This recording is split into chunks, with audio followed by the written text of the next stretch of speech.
go live a little early on the web.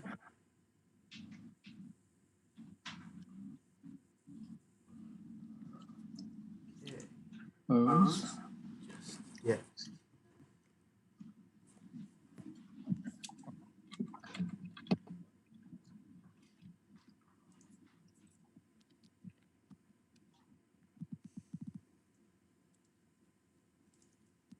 gonna make sure everything looks good here.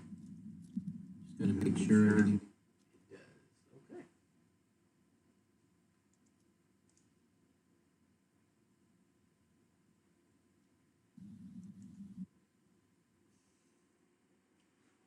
How is everybody? Anybody ready to go outside now? You know what, Mike? I would just be satisfied to get a haircut from a regular barber. I'm getting so tired of cutting my own hair. I mean, Yeah. the price is right and there's no waiting, but I have to settle with what I get. I know how you feel. Although I cut my hair myself, I need a haircut now. But I've been cutting my own hair since I was like, I don't know. I think, let's put it this way. When I was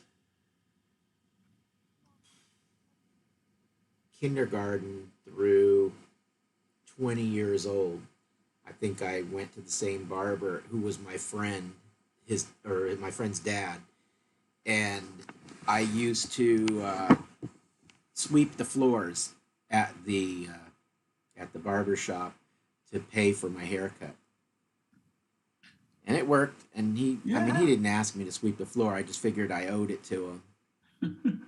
And then I think he died when I was probably about 20, 21.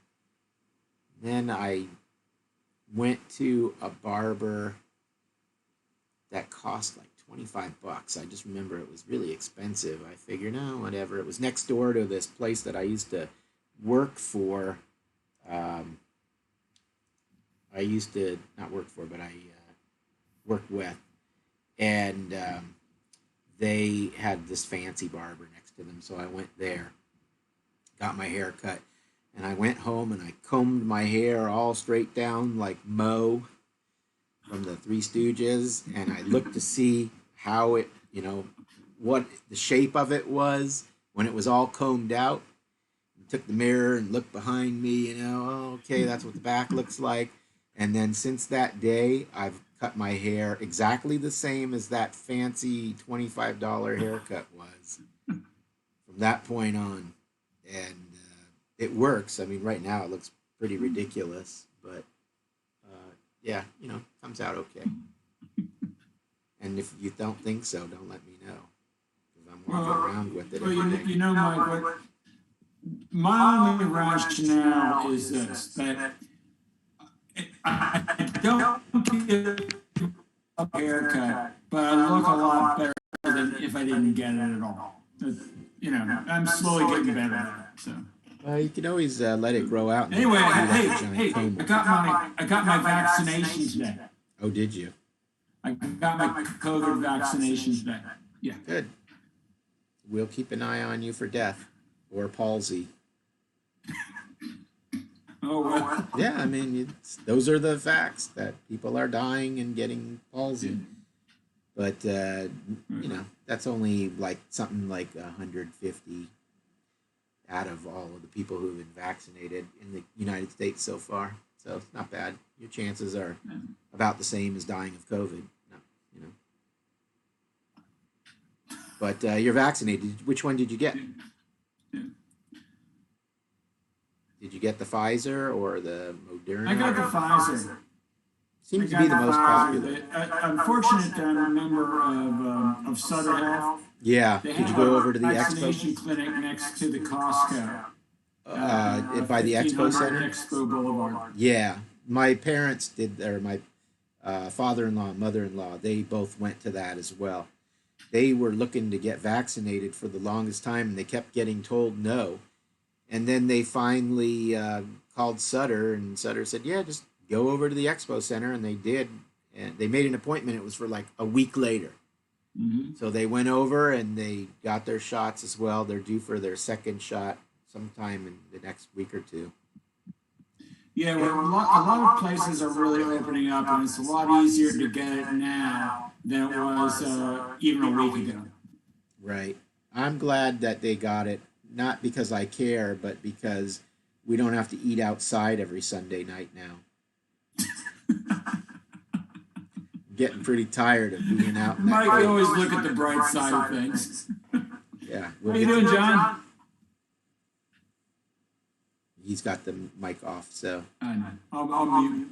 But he's got that cat on his lap. That's not. Oh, cat's gone. That's Charlie. Tell Charlie I said hi. Yeah, he heard that.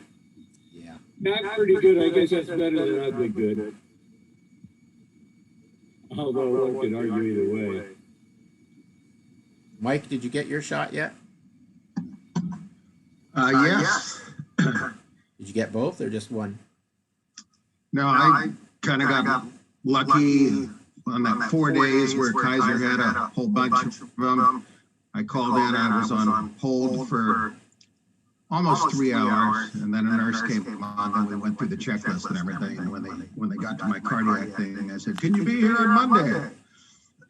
So I get my second one on the 15th of February.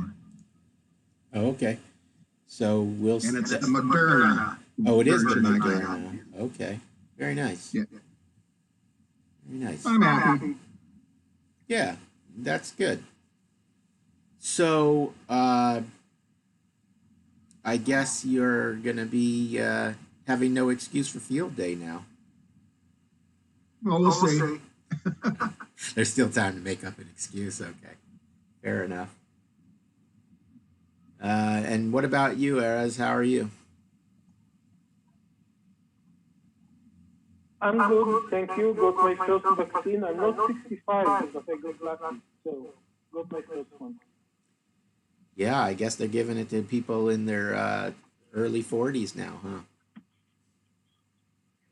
Well, I will be 65 in 3 months. That was a compliment, by the way.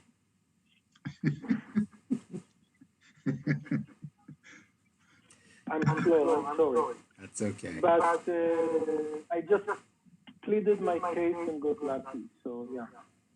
That's good. Well, you know, I heard that they were throwing out hundreds a day because once they defrost them to give them out, they can't freeze them again. So the county was actually getting in a lot of trouble because they kept throwing out hundreds a day because people weren't showing up. So a lot of the places are now giving the shots on appointments, and then at the end of the day, they're just like, okay, whoever shows up, we'll do it. That's exactly what we did. My wife has had an appointment and at 6 p.m. in the evening, Mm-hmm. and I just asked for it and got it also. Right. Well, that's good. So that worked well for you. Glad that you're immune, so now you have no excuse for field day. I was afraid you'd say that. Well, I guess I know you work with another group too, don't you? I did not go with any group. Well, not this year. Did not. What did you do last year? Or not last year, but last year. I did the summer field day with another group. I don't think I participated in the winter field day. Oh, okay. Well, we have an amazing, fabulous field day that everybody can't wait to go to. So, you know, since you're all vaccinated, you should get it on your calendar. And that way I can say that you have no excuse, and then you can really have no excuse. Until, of course, you make one up. And then you have your excuse. But it would be nice to get back out there again. We did do the North American QSO Party contest in January. And we did do the October California QSO Party. And believe it or not, we did have reasonable turnout for both of them. You know, some of the guys are not as worried, and or they're just young like me, where there's just no need for a shot because I'm invincible. So No, I already know if I get it, I'm probably one of the people who will die, only because I've been saying, what I have for the last year. So, but I don't intend to get a shot. That's just my doing. How about you, Bob? What's going on with you?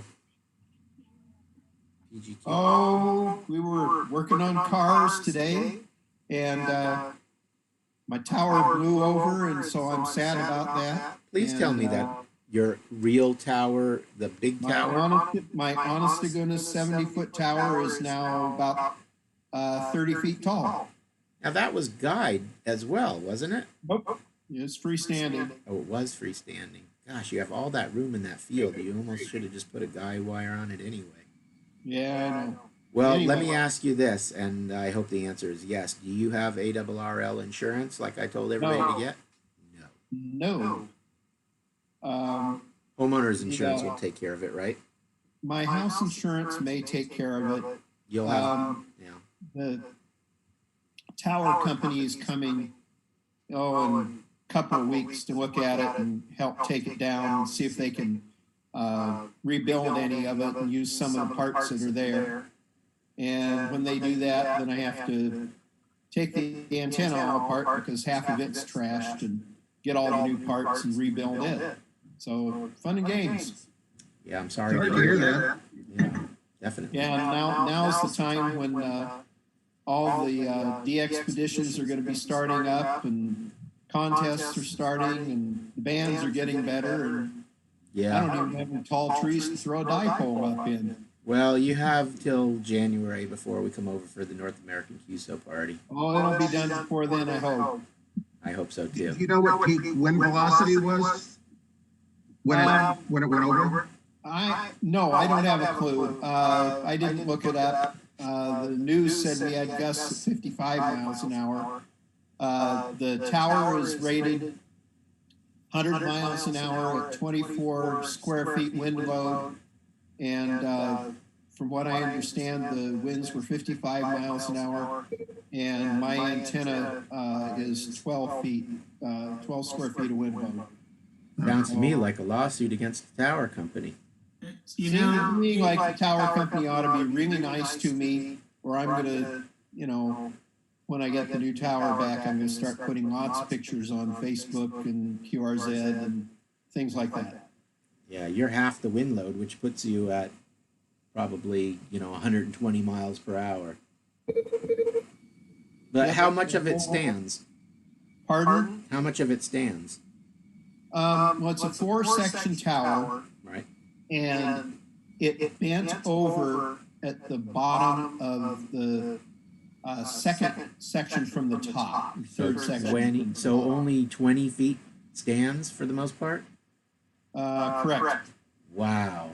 And it's basically bent in half, and the antenna's mast is stuck in the ground, and half of the trombone sections are bent or broken.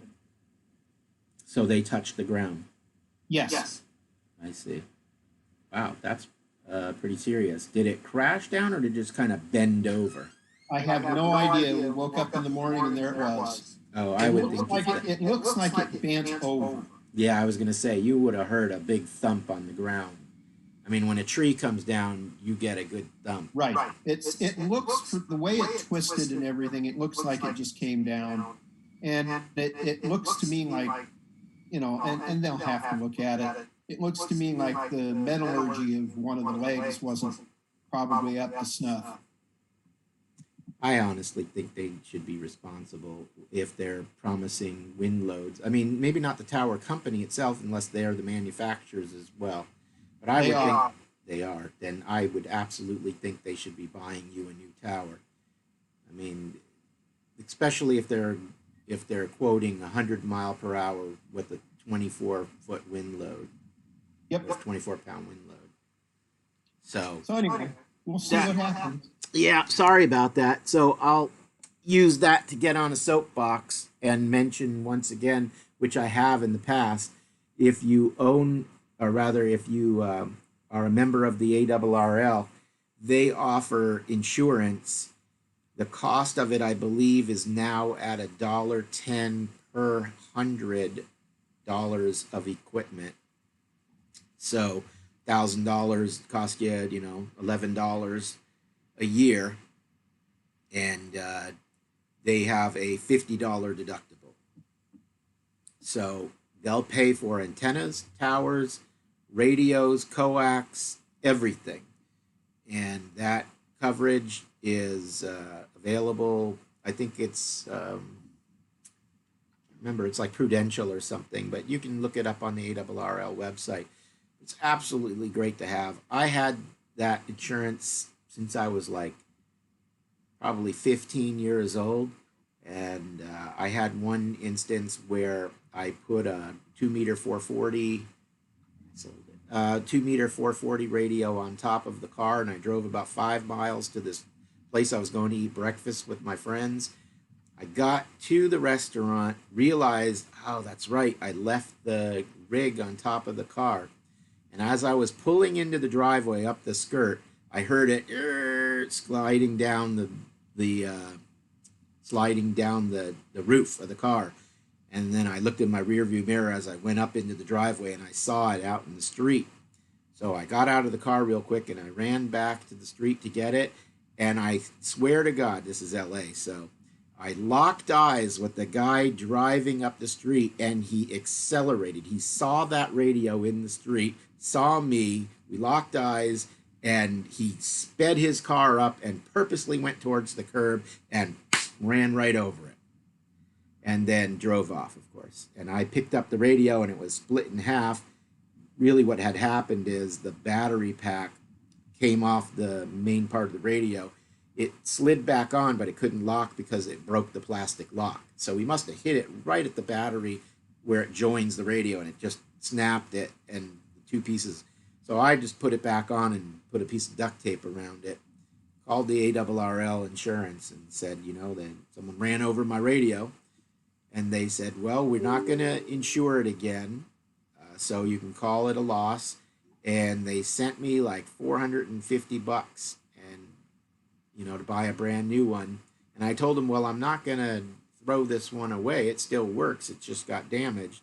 And they said, just keep it. And here's your $450, $50 deductible. And that's that. So they really do pay. And it was like in a matter of, and they didn't ask for a police report. They didn't ask for anything. They just took me for my word that it got run over. I mean, they figured they're going to write it off and never insure it again. So it's not like I'm going to keep claiming on it. So once you claim a loss, that piece of equipment is no longer able to be claimed on again. So if it gets hit by lightning and you have to buy a brand new radio, well, you're getting a new radio anyway. So it has a serial number that they write off for forever. But it's good for, like I said, it's good for towers, antennas, coax, radios, keys. I've got all my keys insured. So if something happens in a fire, and they'll be buying me all kinds of new keys, which I'll never be able to buy again anyway. But, the ones How about your fist? What's that? They insure your fist? Yeah, that's You Lloyd's. break your wrist or something? Yeah, Lloyd's of London will do that for you.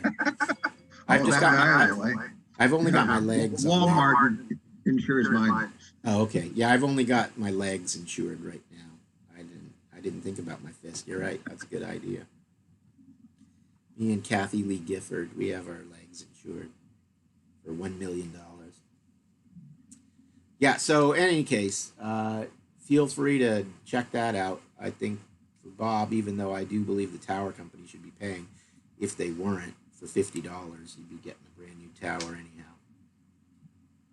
Yes. Yes. Do I have to answer that question? Yes. I would say I would like Mom to make it because she rolls them really nice. Hey, okay, maybe you can make them. I don't know. Okay, bye. Okay, love you, bye. All right.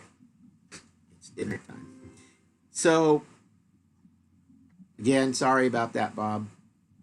But let us know what happens with it. I'm interested to see what they end up doing as far as compensating you somehow. What about you, David? How are you? What's going on over there?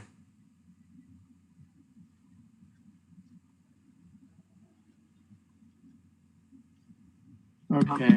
Right when you alerted me, my wife was asking me a question. Oh, well, you could But she's going to come back in. I'm in my office right now. Well, I'm interested in learning more about the club. I haven't been able to be involved in the last few events.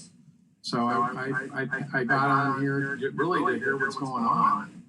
I don't know what's happened the last several months.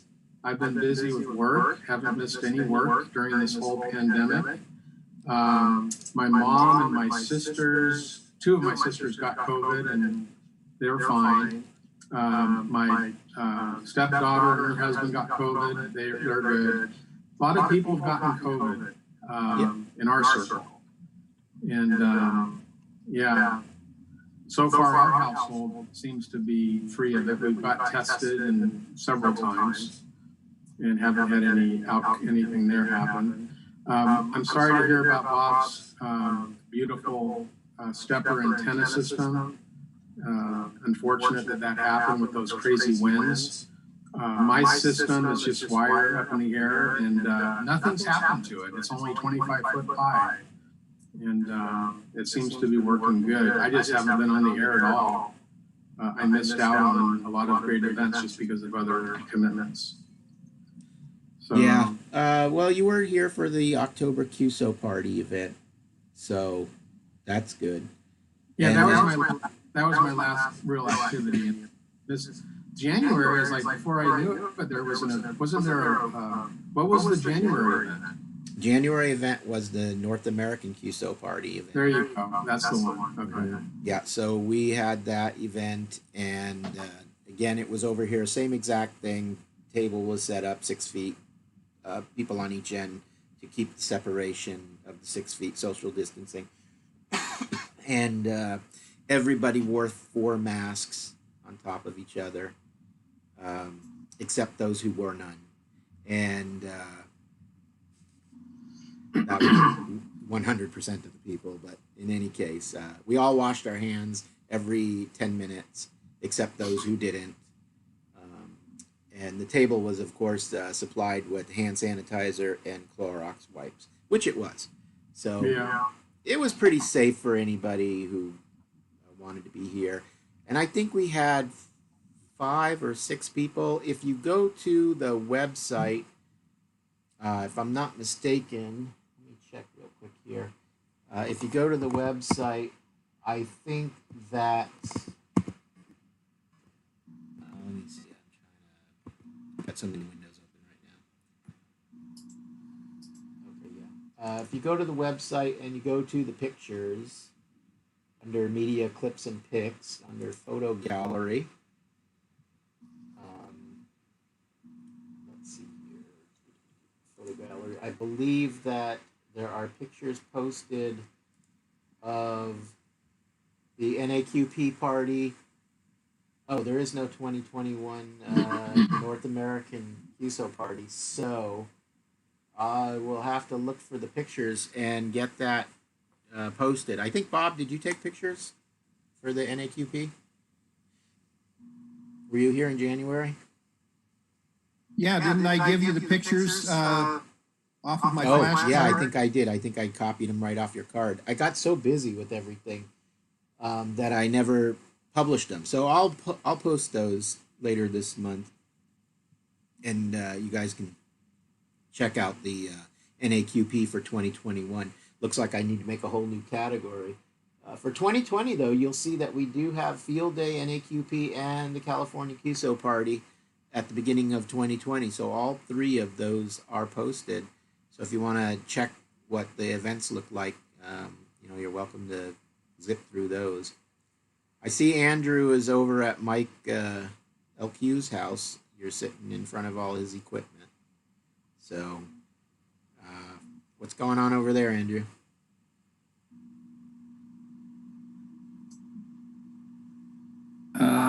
Not a whole heck of a lot. My antenna kind of, which I have up in a tree, kind of pulled the crap out of my coax, so I disconnected it during the storm. and now it's up in the tree and I have to pull it down so I can reconnect the coax. It's kind of about, I don't know, 20 feet beyond my reach. You need to grow longer arms. Yeah, or get a ladder that, one of those special ladders that just, I can climb without resting against anything. Right. Oh, right. But Yeah. I You need a think I'm just giant gonna- A-frame. I saw. Oh, go on. Yeah, I gotta just take it, the rope on the other end and loosen that up, and maybe I can pull it down. Right. For anybody who's watching on YouTube, if you want to join the meeting, you can actually log into the Zoom meeting. The information is on the calendar for today. Just go to the calendar, click on it, and then the link for the Zoom meeting is there. Just click on the link and it'll bring you here. And there's Chris. So you don't have to watch on YouTube if you want to participate in the meeting. And even if you don't want to participate, if you want a better view, it's probably a lot easier on the Zoom meeting. So feel free to do that. What view? Right, exactly, Chris. Here, So, finally. yeah, that's okay. I logged out, logged back in, it worked now. Oh, okay. You're Yeah. out gardening, doing something out there. Well, Andrew, if you need help with that, let us know. We'll see if we can't send some people out to help. I don't have a 20-foot A-frame ladder, but if I did, I'd bring it out and let you climb it. Yeah, well, we'll see how it goes. I'm not in a hurry, but maybe this weekend. I'll try. I don't think that I suffered any damage. I didn't see the wire down. I was hoping it wouldn't be because it's being held up with a PVC pipe on a satellite dish.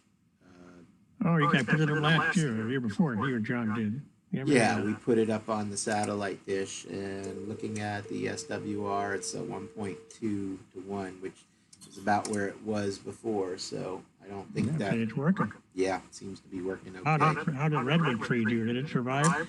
The redwood tree did not crash on the house, although I was extremely worried that 100-foot redwood tree was going to end up on my house. Somebody had that thing taken down. There were about 9 trees on that lot, all in the 80 to 100-foot range, and I called the city about it because the owner of the property didn't live there, and he wasn't going to take care of it. So the city came out, marked the trees, and then got a hold of him and said he needs to take care of them because he neglected to water them for an entire year. And they were just browning and browning. And, it was a pretty dry summer this last summer. We had heat all the way till beginning of November. And then I told him, I said, listen, for $50 in water for the entire year, you could have saved yourself, $7,000 and them coming down and charging you to cut down all your trees. But they left 2. The one that you're talking about, Chris, that is still there. It's about 80 or 90 feet. And it sits right next to the house. And the other one is about 40 feet away. So it would still hit the house unless it hit the other tree that's 10 feet away and knocked that one into the house. So it just depends on which direction the wind is blowing. Not good. Yeah. So the county didn't even mark the big one? No, they didn't mark the 2 that are still standing because at the time there was a little bit of green left in them. Oh, okay. So- When did they mark them? Last year? Spring or 2 something? years ago. Oh, wow. So, but they Well, last finally, summer- it took them a year to come out. So now I got to call them back up and say, listen, this tree is as dead as can be, and we need to have somebody deal with it. So Great. we'll see what happens with that. Now I see Rob is here. Which Rob do we have? Probably KIX.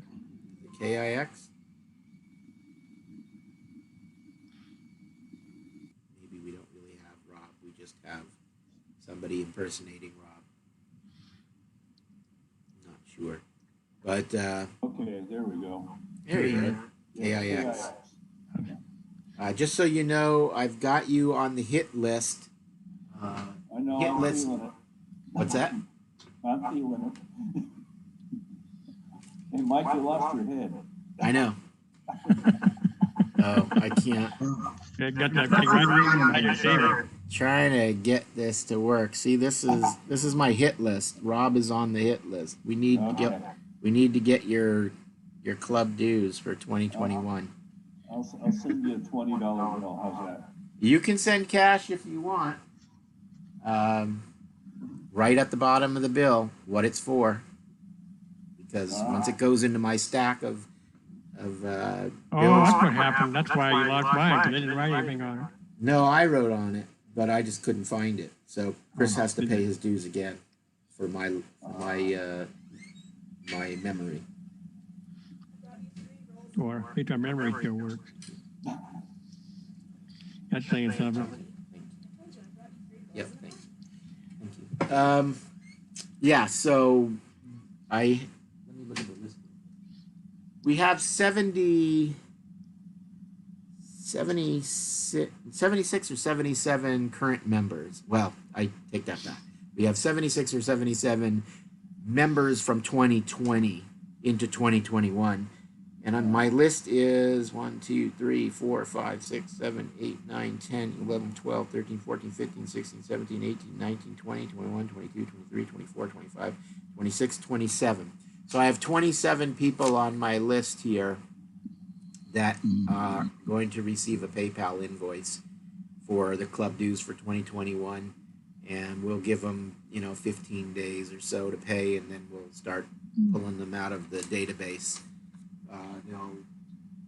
They'll come off the membership roster, and then we'll kill their forwarding address, and then they'll be removed from the members list online. It's a cruel world, but this service here cost us $14.99 or $15.99 a month. So we're basically, for the most part, eating up one member's dues every single month that we have this. And of course, last year we had it for pretty much almost the whole year. And, we're starting a new year here, and it doesn't look like we're going to be able to meet at the church, from what I heard, until about September, because they're talking about staying in lockdown until September. But of course, it may change. They may let groups in. We'll see what's going on with that later on. So I'm talking to the local library. They have a really nice meeting room, and I've heard of some. Carmark is a nice library. Yeah. So I'm talking to them about possibly getting in there and using their meeting hall for our meetings, if they're allowing people in. I do believe somebody else's club is meeting in there. I don't know if they pay for it or not. My guess is, as long as you book it, you can stay till 9, because they don't kick anybody out until 9 o'clock. Yeah, I've been that way for years. Yeah. So Mike, I talked to a guy. I was telling Chris, W6 Victor Delta. Okay. And he's been off the air for a little bit. And I checked out his QRZ page, and you might want to take a look at it. He's got about the oldest double lever that I have ever seen. And it's in amazing shape. So That's some call. Check out W6 Victor Delta. VD, yeah. It looks like it's about 1915 or so. 1915, I think. Oh, how old? I think mine might be 1919. I have to look at the serial plate. But okay. I'm just gonna search it now on QRZ and see what comes up. It's a red one? You just talked to him this week. Yeah, I talked to him twice, so yeah, check out that bug. Yeah, I don't think it's an original weight, but it looks like it's an early one. It's got a red base. That's interesting. I think someone painted the base, but oh, okay. because I don't think the red bases were available on that feed. Yeah, it kind of looks like the same serial plate as I have. Mine might be 1912. Yeah, that's, I would say about 1910, 1912. I think mine is 1912.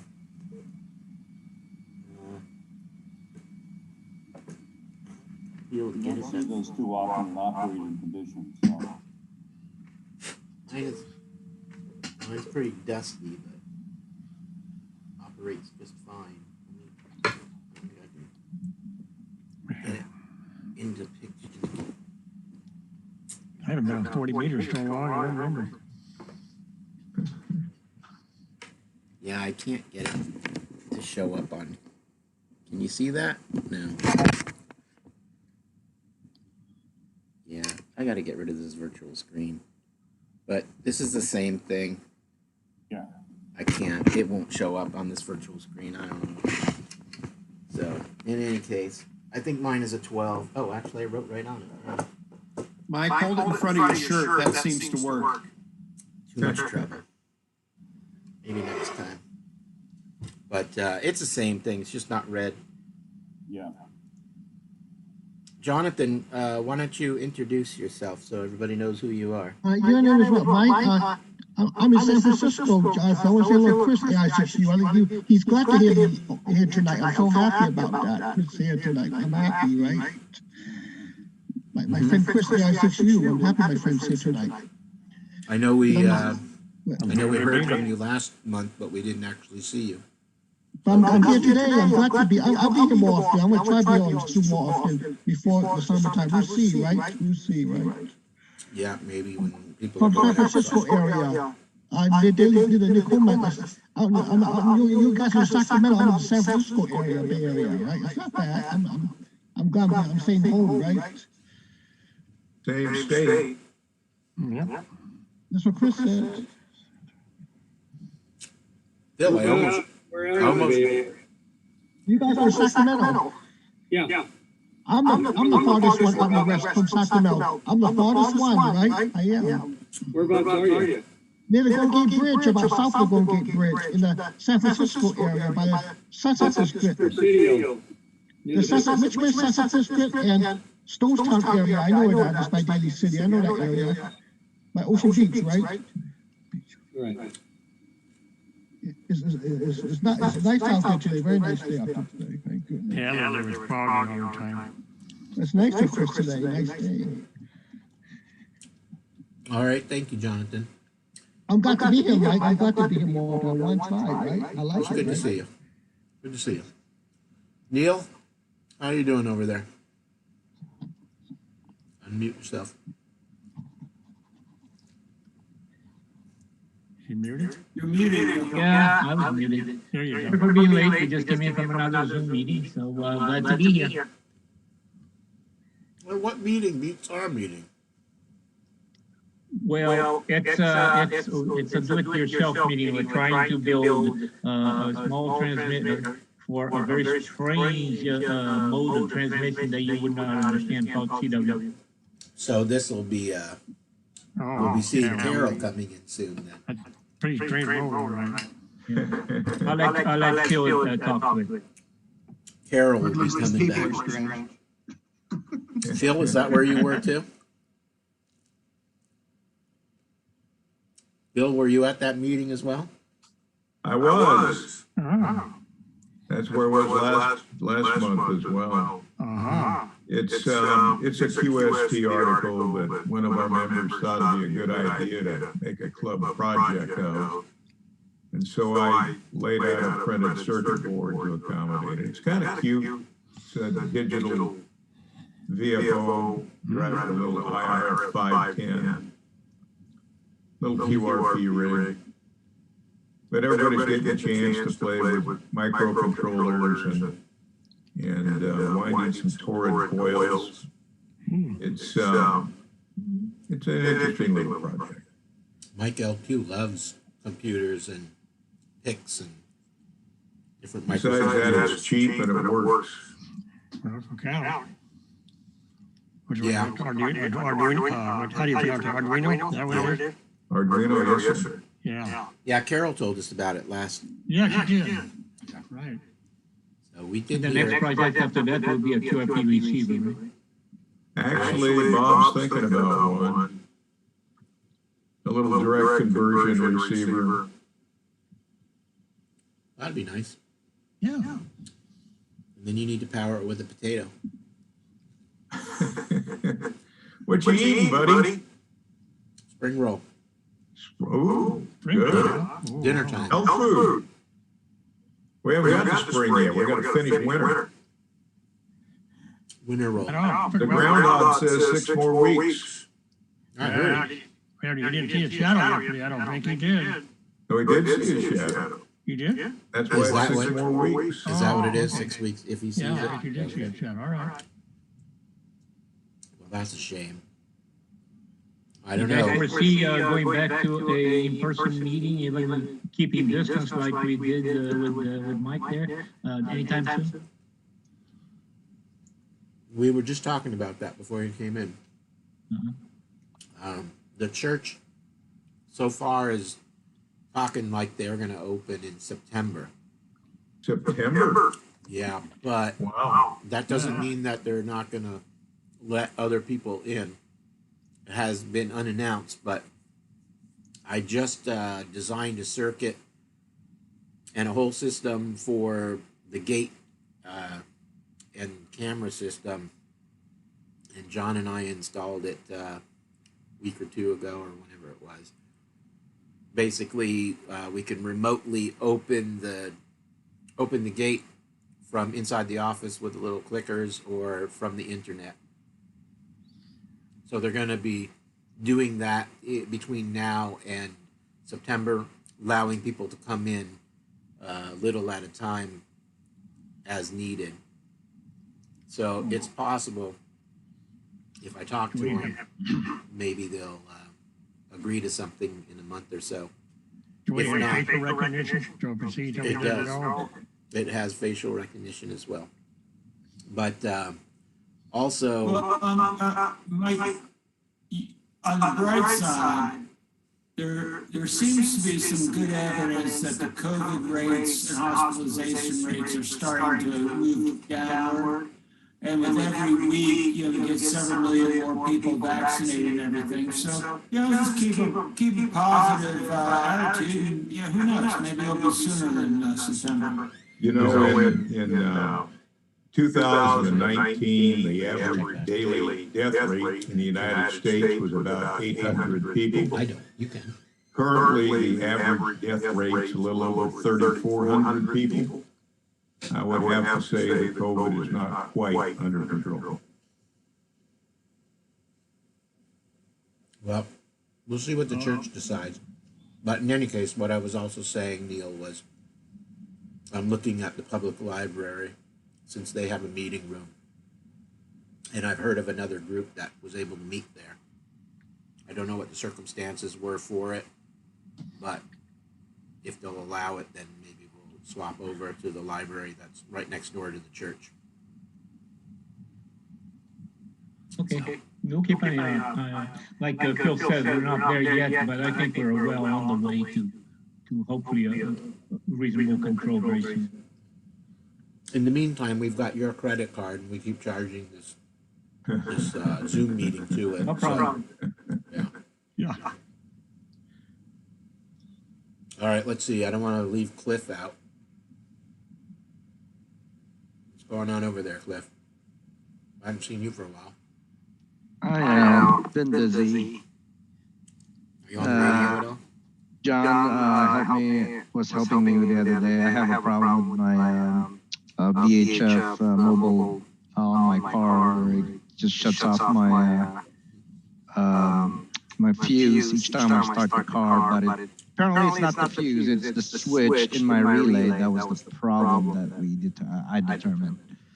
So I got that squared away. You just have terrible luck when it comes to things turning off because of your radios. I still can't be on CW because, again, my issues. Or you could have to trip in the, boy. Yeah, tripping circuit breakers. No, you get, what is that? Fall break. Is it fry? You get fall, yeah, that's right, that's what it is. Breakers, yeah. Artful. But hopefully, when are you having the next class again? I need to take the next class again. Well, it's supposed to be in April, but I can't get into the church. I don't know if I want to do a full Zoom class again. Well, so we'll see. I'll start talking to them as we get closer to April, and hopefully they'll let me. Well, we could nice in your front yard. I would, but 7 to 9 in April is still going to be getting pretty dark right around 8 o'clock. So I have no problems holding the meetings over here if we have to, if it's not cold. And yeah. We And the neighbors would love to hear all those crickets chirping. Or they would, wouldn't they? Get the cats out. I don't know, we all have double pane glass, so unless you're firing a gun, you don't really hear anything but the thud on the window from the concussion. So you could be screaming bloody murder out front and nobody'd know. Unless they have their window open, of course. But in any case, yeah, I don't think I'd want to do the class over here. That just doesn't seem conducive to have everybody sitting in the driveway trying to. All you have to do is turn off the audio oscillator, and then everybody, you can detect the team just by the clicks, can't you? I can, but if you're learning Morse code, do you really think that's a good idea? Hey, Mike? Yeah. If we have a couple of those oscillators and a couple of those bow things, could you roll it out on a limited basis? Half-hour meeting, I don't know, Wednesday nights on one of the local repeaters with a couple of people that are interested in learning code? Would that work? No, because a lot of it's visual. Well, you can do a Two-meter and a zoom for the video, I guess. I don't know. The lag is too great. The lag time is atrocious, yeah. I mean, yeah, it's something I can look into. Like for me, it wouldn't help me. I never did a Zoom meeting. It wouldn't help me how to set it up if I had to go through that process. I'll look into it. It's something to think about. I kind of like to have people here. And yeah, you got to learn how to set the key up. I don't like saying about that. And, the proper technique. Yeah. It's a lot of that. And I need to stay on top of it. And I also like to hear when everybody is in sync, because I can get a better idea of who's struggling when they're all in sync. Yeah, I think that'd be pretty tough. You did do a Zoom session once, didn't you, Mike? I did. Was that pretty tough? For me, it was very difficult. I think for the people taking the class, I think they were okay with it. Cliff, you were in that Zoom meeting or Zoom class, right? Yeah. What was your opinion as far as what Phil was saying? Was it difficult for you? Me? Mm-hmm. As far as Zoom goes. No, I think I was okay. But I think I'd learn more with in-person class, to be honest with you. I just need more time. I just need more time playing around with it. It's more of me than the class. So I mean I know the codes. I just can't read well. Right. Well, Neil was in the class as well. So, what was he's got years of experience. He's got way back in Alaska days, right, Neil? Yeah. Yeah. I have no problem whatsoever with the class not having had one in person, but yeah, for me it was more like a reminder. And let me tell you, with all of that, I'm still only at about 12 words a minute right now. So, are you getting on the air?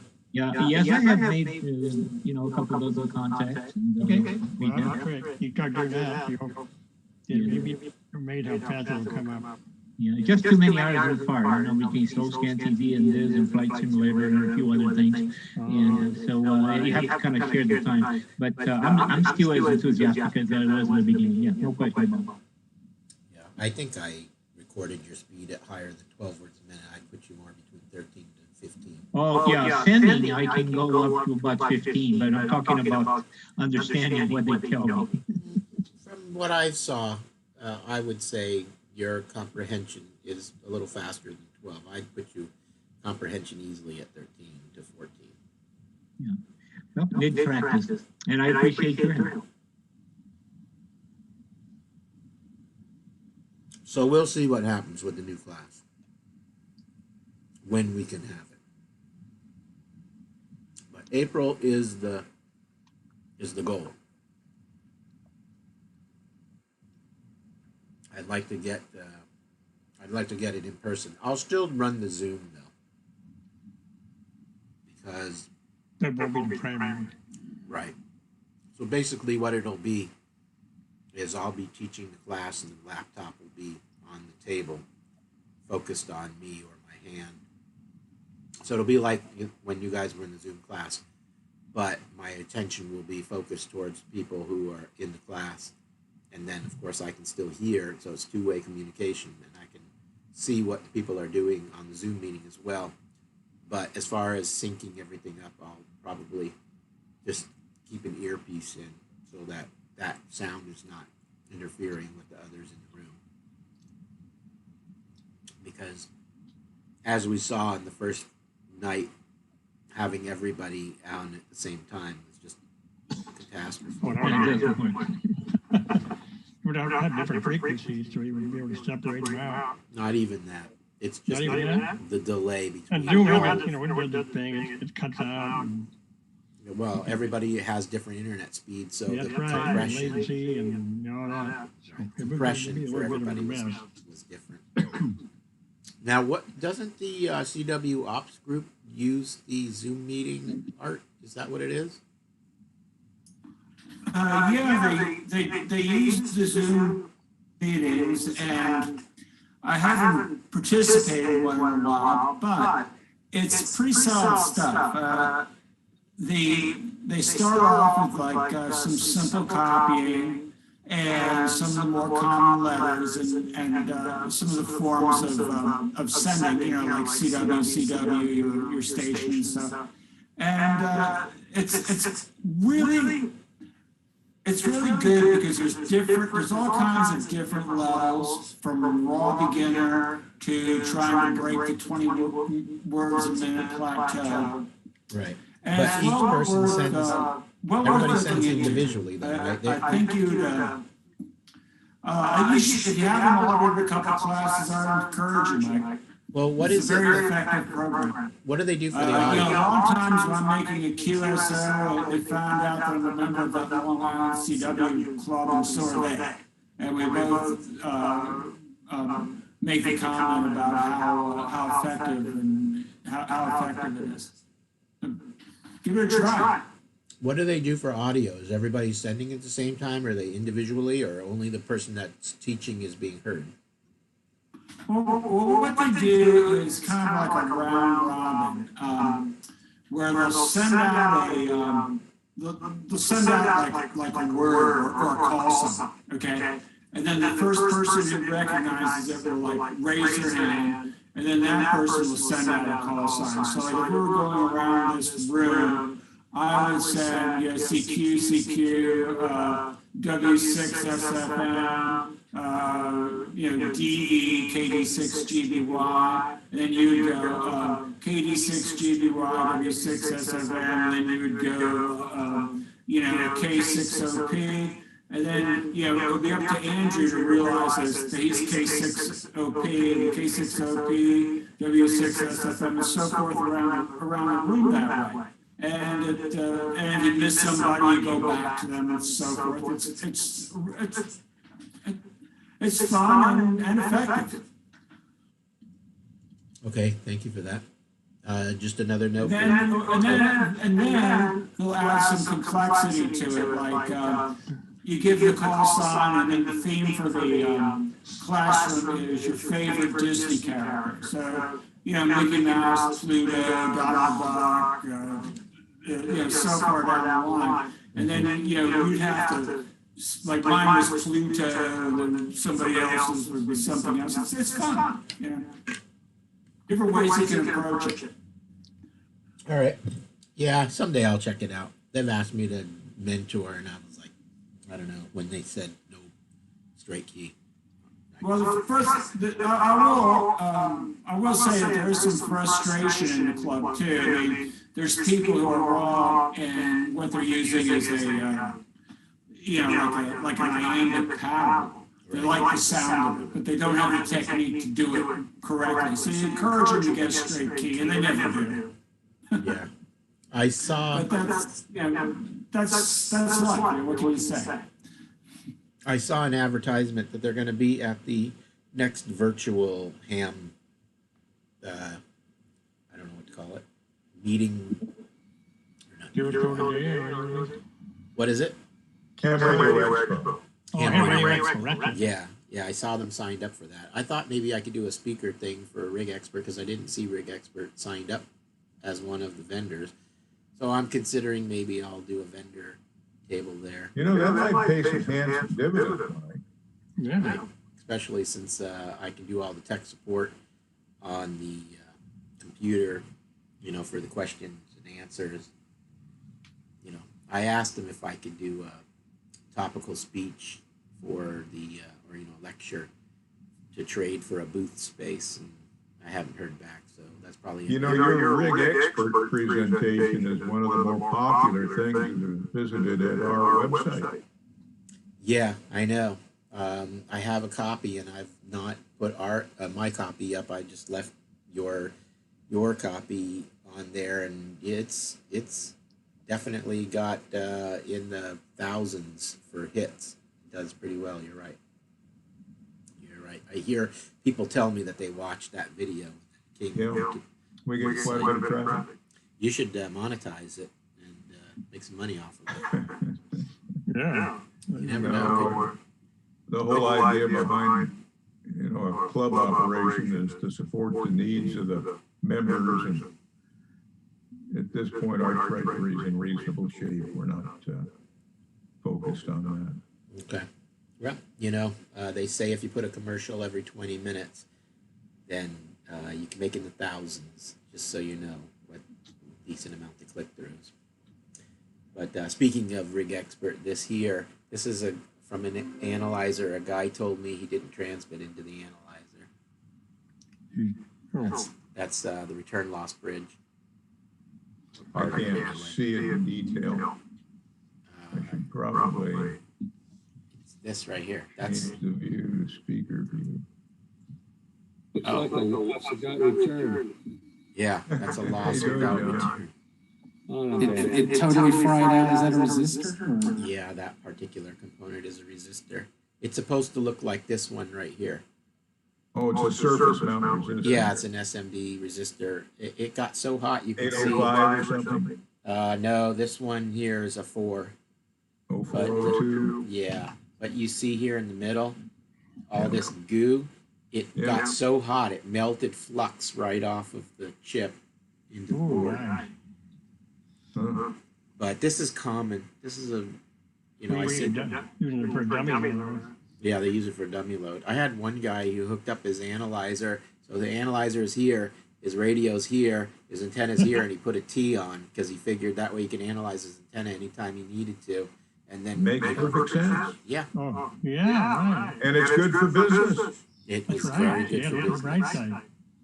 I had another guy who've repaired his analyzer 3 times this year so far. He just cannot stop breaking it. The first time he broke the screen.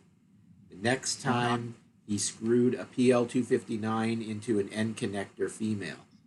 Split the cup open like a banana. Then he tried to squeeze them back together, and of course they break off. So, and then the next repair he sent back like this. So I've had 3 different. Creative. Yeah. How many? Yeah. he has spent more money in repair than he did on the analyzer I itself. was gonna say, That's a shame. It is, and he wanted it covered under warranty. I did give him a new screen. that guy's dangerous. Yeah, well, everybody does their thing. Oh, yeah. I have this other business that I work with. They check broadcast towers, and this guy here, he sends these analyzers out all over the country, and I find that the ones that go to Texas, they get burned out about every 2 or 3 months. So I get at least one analyzer a month from that guy coming back from Texas. Engineer. Is there any reason why they're coming back from Texas? Seems like most of the hams I've contacted in Texas seem like pretty knowledgeable people. They're not hams, they're broadcast engineers. Broadcaster.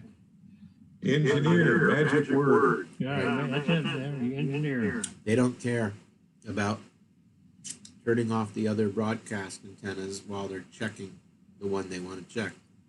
Oh, you got all kind of RF floating around. Right. They don't get it. They don't care. So, I'm okay. It's good for business. Again, good for business. Yep. That's exactly right. What's happening over there, John? What you got going on?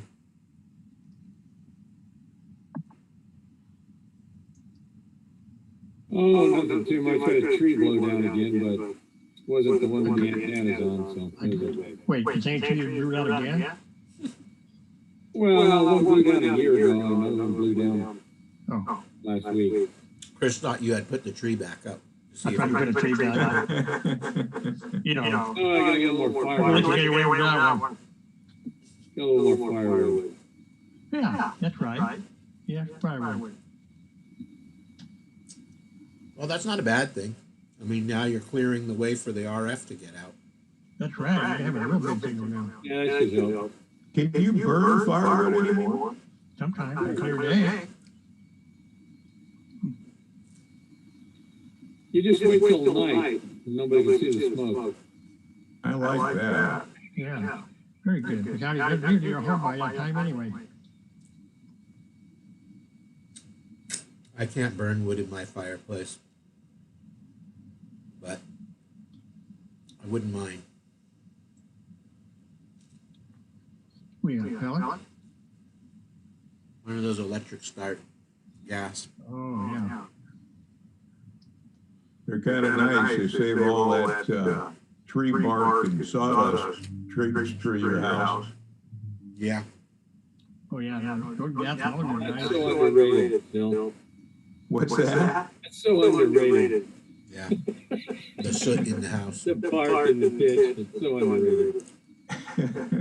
And you don't get too many chimney fires that way either. No. Well, if you clean it every once in a while, you don't anyway. The only way you get chimney fires is if you never clean it and you build such a hot fire that the flame's going halfway up the chimney. That's when you get chimney. Well, yeah. You're burning something like eucalyptus. But even if that happens, if you shut off the air with a wet blanket around the front of the thing, it'll pretty much shut down. I'm often fond of that big roar you get when you have a chimney fire. It's not like a train running through your house. Burn the fireplace, the Christmas tree every year, though. Yeah. One piece at a time, about a half a lemon at a time. That'll get things going. Oh, yeah. When they tell you not to do that, that's when I go do it. That's when you do it. Like when you went on a trip, you said, no, go anywhere you went somewhere. I like when people close the flue and just let the fire roar. And then it's too hot to grab to open. So whatever smoke goes in, goes in. Those are the people with the big black soot on the front of their fireplace. Well, like anything else, it's good to know what you're doing. Now, don't be spoiling things. And it's also good to test your smoke detectors from time to time. Oh, that's a good idea. Yeah. That was heat too. If they don't go off, there's something wrong, right? Yeah. Well, the new ones now, I get to have the 10-year battery now. So. Yeah, well, it wasn't too long ago, my smoke detectors were looking pretty dingy, and I got to thinking about it, and they're like 30 years old. Oh, I don't know this I'm guy. gonna be about 20. I'm gonna be patient. I have had a bird up one time and it's too much RM and didn't like it. My CO2 detector does that every time I key up. Beep, beep, beep, beep. Well, mine used to do that too when the antennas over the house. I finally got tired of that and we moved the antenna and took care of that. Where's the antenna going now? It's Away under from the house? Under the house? Away from the house. Oh, I was gonna say, that's pretty clever. Inverse distance squared. Yes, sir. That's exactly what it is. And it's not my problem. Rob can tell you that. He's the one that did it. Oh, no, Chris, that did not solve your problem. Many years ago. Let's not ignore Dennis here. I know he's been here for the whole time, sitting quietly. What's going on with you, Dennis? If you haven't fallen asleep yet. No, not quite. I'm still here. Sound right. Sound like Third it. week. Good to see you. Things are going pretty good. And quiet. Didn't lose any trees. Lost a lot of branches though. Pretty big mess to clean up.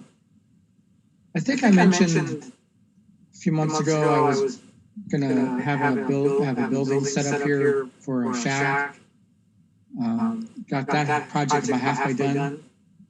So I've got that on the road. And I've been talking to a gentleman about antenna installation, so I think things are starting to look up. Well, Bob's got some leftover tower if you want to use that. You're cruel. Listen, he's got to make his Have money you seen back. pictures of his car? He's got to make money back somehow. No, I was there, and tomorrow I'll go there with my drone, and we're going to take some very close up of the actual BEM before they do any movement. Well, that'd be nice to see. Huh? That would be nice to see. Yeah, I have some pictures, but I'll let him publish the pictures when his own volition. But it is really sad, really sad. The antenna. It's glad that he collected he retracted all the special elements. So there is a cracked PVC or whatever fiberglass tube that is going to have to be replaced. But outside of that, I think the antenna will be completely 100% recovered. But the tower is sick, is really sick. That's enough to make a man cry. Oh, yes. You don't think about that as a 10,000 plus tower and a 5,000 plus antenna, Well, you know what you could always do, Bob? You could just claim your insurance on both the antenna and the tower, and then when they pay it off, you only spend $3,000 to fix the antenna and keep the, and then the other 1,000 goes to pay for the deductible. There's Bob right there. I didn't know Bob was there. Oh, yeah. Oh, he's here. My insurance agent, when I called him up, had heard from the call center that my antenna was damaged, and she had written down that the value of the antenna in the tower was $150. And so they weren't too worried about it until I told her the model numbers, and I said, look online and look it up. And she kind of gulped and said, oh. It was just a TV antenna, wasn't it? Yeah. On a Radio Shack mast. Chimney, right? Strapped to a chimney with a Radio Shack mast. So anyway, it's going to be interesting. Yeah, I thought you had a crank tower, Bob, don't you? Yes, I have a crank tower that was up instead of down. Oh, okay, that was my next question. So you weren't ready. When they told you you were going to get windy, you didn't believe Shouldn't him. have to be ready. Well, I believed him. I was just kind of lazy and figured. Well, both Bob and I talked on that night, just a few hours before, and I have a crank up tower too, and we both said, let's retract the elements, but it's going to be about maybe 35, 40 miles an hour, maybe 45, and we both decided that it would be okay. Whoops. So I shared that change myself too. Well, listen, Bob, since it was Neil's fault for suggesting you leave it up, he should have to pay for it. You already have my credit card. What else do you want? We'll charge it. Thank you for the permission. Everybody heard that, right? Once again, to the 4 people who are online, if you want to join us here, just go to the W6SFM website, click on the calendar at the bottom of the page on today's date, and the Zoom link is there. So it's there every single month. So you can just click on it and they'll get you right here. So if you want to stop monitoring on YouTube and actually join us, even if you don't want to talk, nobody forces you. You're still welcome to come on. It looks like we had about 7 people come through and play back, but only 4 currently. So we've bored at least 3 people away from YouTube. I'm surprised that Carol didn't show up. I figured she'd show up after the class too, the DIY. She was here for a while. Not here. She hasn't checked in. Yes, she was. How do you know? I saw her picture on the screen. Sure. No, I didn't let her in. So. How come? No, I mean I didn't not let her in.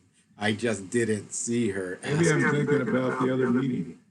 Probably. I thought Kurt saw her. He didn't remember if he'd let her in, because he would have had to let her in. He didn't remember. Right. And he remembers everything for at least 13 seconds. I'm good for about 3 minutes. I'm good for 3 minutes. Well, maybe 30 seconds. Yeah, that's probably more likely. Is that a picture up there, but it's possible. Right. That's pretty certain it's on. Not here, no.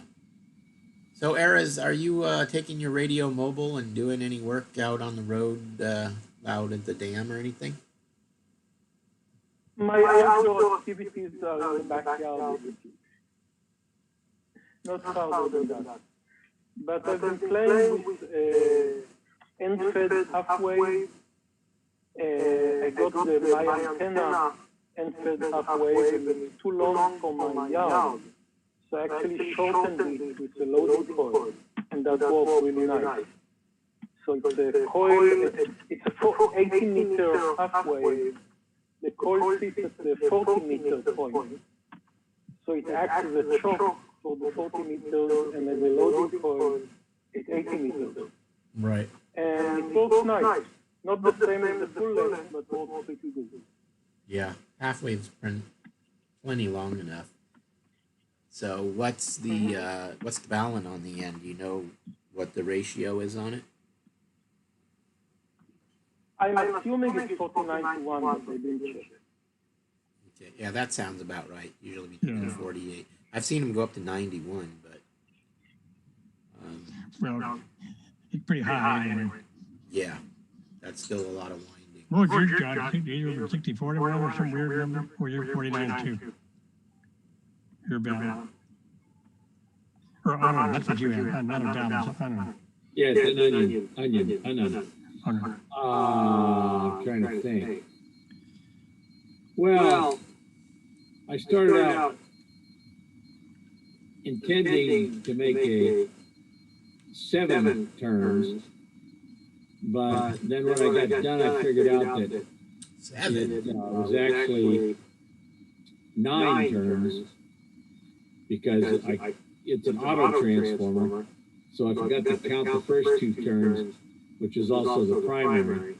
So it's really an 8 to 1, which makes it a 64? 60. Yeah, 64 to 1. But it worked well, so I left it alone. Yeah, we heard you on the net, so. You got well on all bands with a simple tuner. That was operating out of Colorado or Washington? Colorado. Yeah. So you definitely did well from over the mountains. That's not bad. Yeah, it was about 6,000 feet elevation. But I've been thinking about that. Does elevation really make any difference on HF? I think elevation makes more of a difference if you have height above ground more than it does. Yeah, above ground, I think makes more than elevation. You got a nice clear terrain all around you. Unless you are like on a cliff edge where your signal is coming off the edge of the cliff and it it's Yeah, that's gonna be tough. Yeah, Like like you a don't real high antenna, yeah. like Or a my nice slope. A great slope is marvelous. That's true. right. But I don't think the elevation itself makes much difference. I don't know. I mean, I used to go up to Mount Wilson in LA, and that's 6,600 feet. And I always felt like I was doing better when I was up there than I did when I was down below. But, you know, we're gonna have a good line of sight, you know, so you're gonna have that for sure. That'd be a lot better. yeah, well, I mean, I think I worked more DX up there than I did down in the A few valley. thousand feet closer to the ionosphere, but that Yeah. might make a difference. Yeah, you probably skip over here. Every time I transmit, I would see a little bit. Oh, there's Carol. Every time I would transmit, I would see a little bigger hole in the ionosphere opening up. Oh, that's a corona hole? Yeah, the corona hole. Did you have some of that, DB spray? DB spray, yeah. No, I didn't even know it existed. Not until Chris told us about it. But he holds the patent on the good stuff. Yeah. Yeah, he does. Knockoff, but it's not as good. That's right. So, Carol, how are you? Thank you for coming in. We know you were at the DIY class first. I imagine you went and ate dinner or did something after. Just fine here, thanks. Thanks for letting me in. Oh, did it take a while? I didn't notice. Yeah, just a few minutes, but I was watching you on YouTube. That's what I figured. Oh, okay. Yeah, we had 4 people watching on YouTube. That's why I announced, you know, if you want to come into the meeting, look on the calendar. A lot of people forget where to go to get that Zoom information. It says on our front page where to get it, but, you know, telling somebody and having I searched the emails for a while, and then finally remembered to go to the calendar. Yeah, I just stopped sending the email. I figured if people were going to do it, they'll do it. Was it I need to make it each month? What's that? That number change each month? Or is it the same? No, it's the same Same number. one. Yeah, same number every time. So I have been just doing a cut and paste from one month to the next, but I'm starting to think that I'm going to add it in there for every month, because once this whole stay-at-home thing is done for us and we can actually meet in person, or when the weather changes, I think what we'll do is we'll take the free Zoom, and the free Zoom will give us up to 4 people. And I think that during a meeting, we won't have more than 4 people on Zoom if everybody's in person. Since you all you old folk got your shots, you should be good for an in-person meeting. Carol, Who you calling old?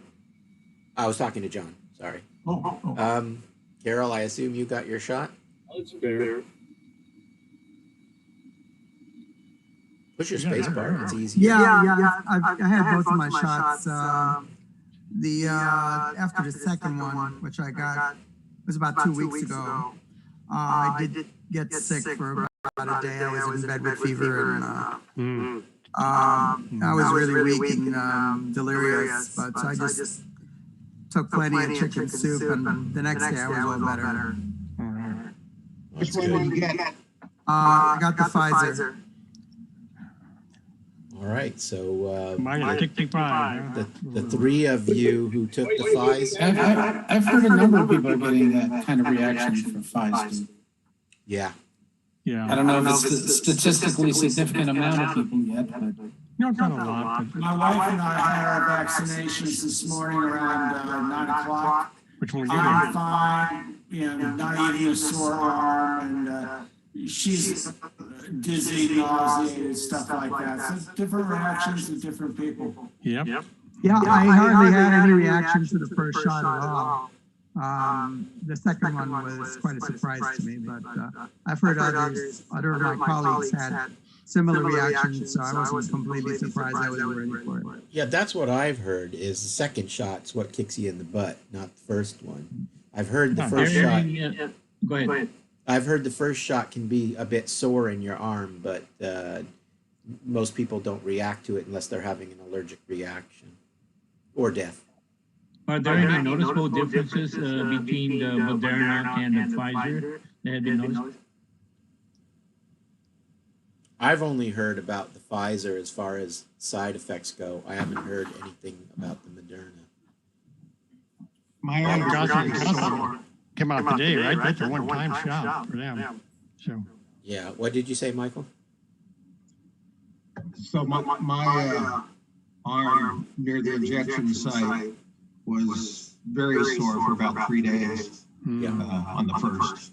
That's still what I've waiting. heard. That's what I've I'm heard. 2 weeks out for the second, and that was the Moderna. Yeah. okay. But that was kind of to be expected, but the second shot, I'm trying not to schedule too much work for a day or two after that one. Right. I can't be held responsible for what I do. You should just get both shots at the same time. Tell them just put one in each arm, and you'll tie a tourniquet around your arm and let it go in 2 weeks. I think you're also supposed to remind them to thaw it out. Oh, your arm? Yeah. Oh, Yeah, take it in 65 degree or below. Yeah, right. Right. Yeah. Remind them when they're pushing the needle in your arm and squeezing it down that they should have defrosted it first. When you see the ice. Good night, Andrew. My brother was part of the trial up in Reading for the Pfizer, and he had no reaction at all. And they didn't tell him until a couple of weeks ago whether he got the placebo or the real thing, and he did get the real thing back in August and September. Oh, right. He had zero side effects on either injection. That's what happens when they lie to you. They gave him the placebo and told him it was the real one because they didn't want to give him another shot. My son has gotten those shots now of the Pfizer vaccine, and he hasn't had reactions to either of them. How old is your son? My son is autistic, and he's in a group home, so he had to get shots. I see. Okay. Well, that's good that he didn't suffer any from that. Yeah, I don't think many people have more than what Carol described on the second shot. And it's usually about a day, 2 at the very most. So we'll see what happens. You know, I'm hearing ridiculous things like they're not going to let you get on a train or a plane without having the shot now. I don't know how we're going to enforce that rule because that's a private industry thing. Oh, because that could end up in a court if that happens. Because they've already put a tracer in the shot, so that when you go to the Interstate airport, commerce, Chris. Interstate commerce, the federal government has authority over that. Oh no, it's the airlines that are threatening it, not the government. No, it's the airlines that are threatening, not the Yeah, so they've already put a tracer in the shot, so when you go to the airport, you'll put your hand down on a scanner and they'll scan your blood through your hand to see if you've had the shot. Scan your blood through your hand. So. Now look at what they're doing to the cruise industry. They have a lot of control over a lot of things. Yeah, so we'll see. Here we go. We'll see how the cruise industry goes. Well, they really got hit hard, though, didn't they? Some went out of business. They won't come back. It's a shame because, the Royal Caribbean stock was at $20 a share, and now it's back to 70, 78, I think. So there was some good money to be made in that crash. No, I have Carnival cruise lines, so it wasn't so bad. Yeah, well, Pretty big guys that survive, yeah. You should have bought Tesla. Good night. Goodbye. All right, good night, Art. Good to see you guys. You see that? We forced Art off. He couldn't take us anymore. I think it was probably, let me choose somebody, probably David. David looks like he's thinking too hard about something. So. Did I hear my name called? Yeah, we blamed you for getting Art to leave. Well, Art told us he was leaving. I know, and he told me in a special note that only I could see that it was because of you. He said you were It was me, huh? You were concentrating too hard, and he was afraid you were plotting against him. So. Well, I was thinking about how I'm going to make an end-fed antenna like that arrow, you know. I was doing my calculations. You can certainly wrap your own balun. That would not be difficult to do. Yeah. No, those end-fed antennas are the way to go. The wire that I have up at my house, it survived those winds, 60-mile-an-hour winds. Yeah. No problem. It just depends where sometimes the feed line's handy and sometimes it's not. Depends what you're doing.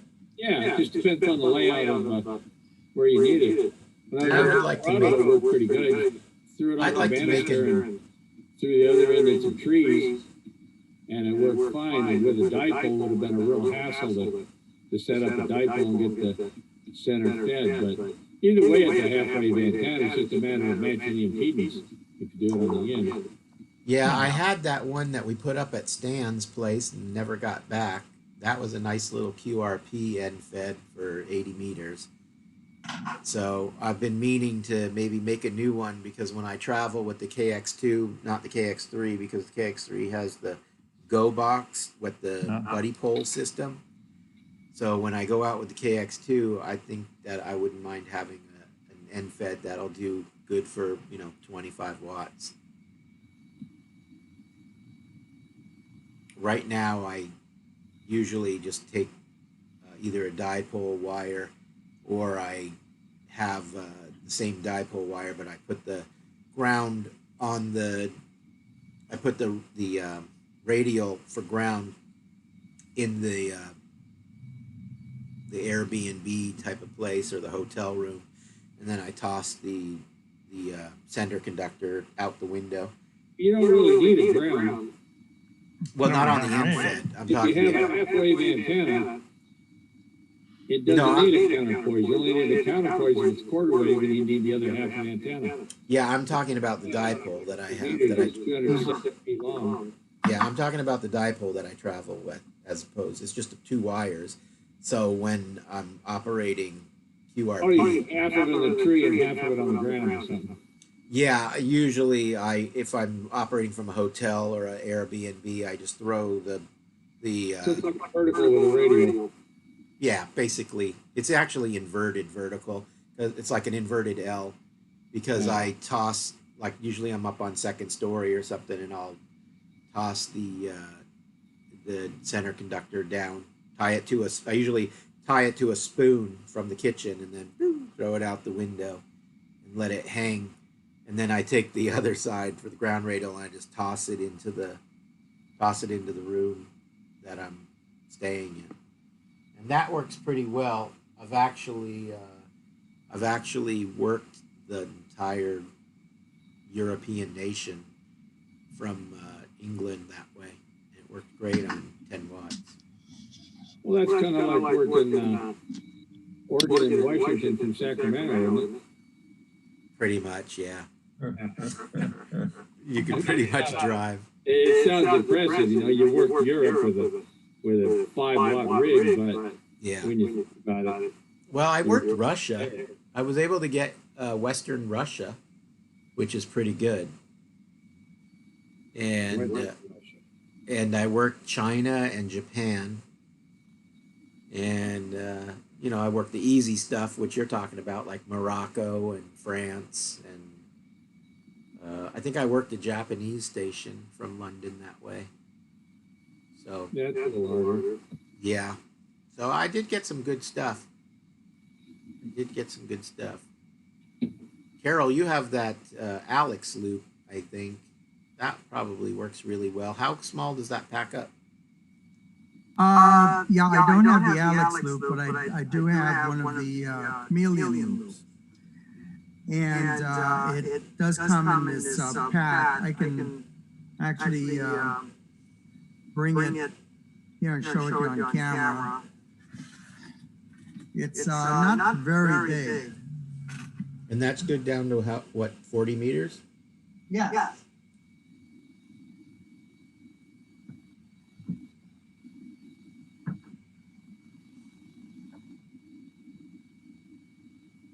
loop antenna, it doesn't seem to matter if it's up high or down low. It's supposed to do really well. Yeah. Okay. Let's see. Yeah, I'm here. There I go. Comes in this bag. Okay, so it's a little rucksack. It's a sack that comes with. Okay. And in here they have the roll of, it's LMR 400. How much assembly is there once you take it out of the bag? Oh, it goes together just about 3 minutes. Okay. Yeah, you've got the, this is a tuning box. Oh, it's pretty big. Okay. There's a tuning so box. It's good for 100 watts then. This is only good for like about 20 or 25 watts. Oh, that's all? With that giant box? Okay. Yeah, it's the capacitor in there is just a standard 365 dual gang variable. And this is the driven loop, this little one, this is the driven loop. Okay. And then you've got, this is the roll of the LMR 400, this is the radiating loop. It's, and that just screws in the side of that box that you held. Yeah, this goes all around. When you open it up, it's like about 3 feet diameter when you fully unroll it. Do you have to connect it to anything to keep its shape, or does just the coax being so stiff? Well, it's got these, it's got this hard line. You see, it's got these pieces of hard line. And they assemble together. And then the driven goes into that. So the top of the driven element holds up the coax. And then you put the coax, you'll run along the top of this, and then down the bottom of this goes into the top of the box. Right. And then there's a little Velcro that holds the cable up there at the top. Right. Yeah, so it's pretty quick and easy to assemble. Yeah, you've practically assembled the entire antenna. All you had to do is put on the coax to the box, and you were pretty much done. Yeah, see, this goes on top here of the and the only other thing now is that on each end of this box, you put this coaxial cable that goes around. That's the radiating loop. And this is the connector here that goes to your transmitter. Right. Okay, so it's, you see, I almost completely assembled it. Yeah, you did. So that there you take to Puerto Rico? I've taken this to my vacation condo in Puerto Rico at times. I'm not using it that much anymore there because there is a compromise with efficiency. Being that it's a compact antenna, I actually get better results on 40 meters using the buddy stick. Oh, okay. I was curious about that. How's the noise level difference though between that and the buddy stick? This is a lot lower on the noise, but also the effective power that's coming out of this is much lower on 40. I've tried, I've done a comparison using the reverse beacon. And when I'm on the buddy stick, I very often get a good report on the reverse beacon when I'm on CW. And I've switched over to this, and at times the reverse beacon doesn't even pick me up. There's a difference of quite a few dB lower.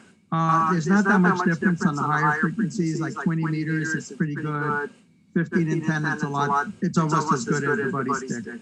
So it's much a compromise on the low frequency because it's such a small antenna. It is rather small. Do they measure it in quarter wave, half wave, or is it just not even compared that way? In what respect are you talking about? For example, would that be equivalent to a quarter wave dipole or vertical or a half wave? Or what would you put that up against as far as antenna? Because the buddy poles or the buddy stick is an 8th wave antenna. So would that mean that it's comparable, generally speaking, as a 8th wave antenna? Well, the buddy stick is is a monopole, and it's actually an electrical quarter wave. Oh, is a quarter wave? Okay. Yeah, the buddy stick is an electrical quarter wave. So you need to run it against a counterpoise to make up the other quarter wave half of the dipole. Right. This is actually it's a much smaller fraction than a half wavelength, except on 10 meters. It comes out to about a quarter wavelength if you're looking at the radiating loop. So that's, I've calculated the dB loss, and there is actually a very significant dB loss. You're losing like about 2 S units using this compared to a dipole on 40 meters. You're down like about at least 12 dB or more. When you're up on the 10-meter band, comparing this to a dipole, they're very close to each other. So, but one thing I do have to say is that it's much quieter on receive. Does that tune 17? Is it straight through, or is it only particular bands? Yeah, it's a continuous tune. Yeah. You can tune it even in between the bands. It's a continuous tune with the capacitor in here. Because I find that when I travel or go camping, in the United States, I tend to operate more 17 meters than anything. It just seems like, the band does well to Japan and South Pacific and also across the country. So I find 17 is my best band. And then the only time I drop down to 40 is if there's just nothing available on 20. And then if there's nothing on 40, then it's 80 in the evening anyway. So, and that's all local. And I use the buddy pole for that. And that works pretty well because I have the 80-meter coil, and then I have a long whip, and I have 4 of the arms. So I'm about 26 feet up by the time I complete my vertical for 80 meters. So it's definitely a quarter wavelength with a counterpoise. So I see JoJo, you showed up. For everybody who doesn't know JoJo, he is a new member for W6SFM. He actually put his membership application in on the 26th of December, but I've been so busy. I don't think that I notified all of you until about a few days ago, maybe 2 days ago. And KN6HTD, if I remember correct. Jojo, you want to unmute yourself and just say hello? Oh, yes, that's correct. And thank you very much, Mike, for the warm welcome. And happy to be here. First time in the in-person Zoom meeting. I hope to join you in the real in-person anywhere. Thank you. Great. I'm assuming you just got off of work then. Just got home. No, I'm off today. I will be working tomorrow, Saturday and Sunday. Oh, okay. Good for you. You're lucky you get some days off. So, well, it's good to see you, JoJo. I'm glad that you showed up. So, and I'll introduce you again. Eras, this is JoJo. He's here. He's a new member. You probably received an email introducing him the last day or so. Hi, JoJo. Hi. Welcome. And you probably know each other from N6NA then, right? Eras? I don't recognize the call sign. Oh, okay. Yeah, we share a lot of members with N6NA. So when you start going back to their in-person meetings, if you do, you'll probably see a lot of the same faces. I can see at least 4 on here now. So once in a while I'll go to a meeting, but it's hard for me to do that. Actually, it was harder. I guess we can stick Chris behind the key now on Tuesday evening during the meeting, so I might actually be able to go because, of course, Tuesday is our net meeting when we're on the air. And, of course, if you want to practice your code, JoJo, you can go to our website and under the pictures and videos section, if you go to the videos, all of our net meetings are broadcast on YouTube and on our live feed page. But after the net meeting, I upload them to the website, so you can actually watch the net meetings with a code to text decoder, and then maybe check your code. It doesn't decode everybody, especially those who are using bugs or have a really sloppy fist like Chris. But I'm sure he has something to say to that. But yeah, when you watch it, in most cases, if the code is clean enough, you'll see what's being sent, so you can follow along with it. But it's great code practice. And if you want to listen live and challenge yourself even more, there's no rewinding or pausing. So you could go to the live feed on Tuesday nights from 8 till 9 p.m. generally. John, who's here as well, W6SFM, he runs the net meetings. So that's John is the net control station, NCS, and he listens for people to check in, and then like a round table, everybody gets a turn to just report in. And most of the people that you see here at one time or another jump in on the net meeting as well. So don't be surprised to see some of these call signs.